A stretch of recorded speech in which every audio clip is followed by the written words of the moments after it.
So I have here this 48 slide puzzle. I bought this for my son because he really loved his 15 slide puzzle. And this one is a lot bigger, but works just the same. Each of these numbers slides around just fine, and they kind of click in place. They do come out.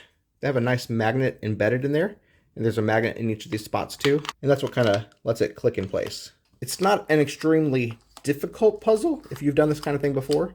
If you've done the 3x3, you kind of know the secret to doing these kinds of things. Without giving too much away, I will say that this was slightly tricky when it came down to the last 2 rows. So if you like these kinds of puzzles, I think it was fun, worth getting. This was quite a bit bigger than we thought it was going to be.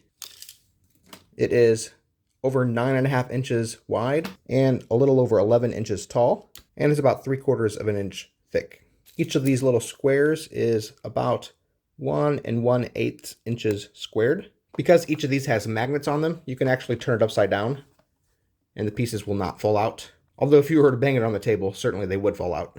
There's these nice little rubber things on the corners. That way, if you have it sitting on a table, it'll kind of stay in place. So that's nice. It won't accidentally slide around on the table. I think it's built well. It's made of a hard plastic. It's going to hold up just fine. And since the pieces come out, if you ever get it too mixed up and you don't want to take the time to solve it, you could just take out the pieces and rearrange it. But really, it's a fun puzzle. If you like logic puzzles, that kind of thing, this is a fun one to get. There's a link in the description. If you order through that, I get a small commission. I would greatly appreciate it.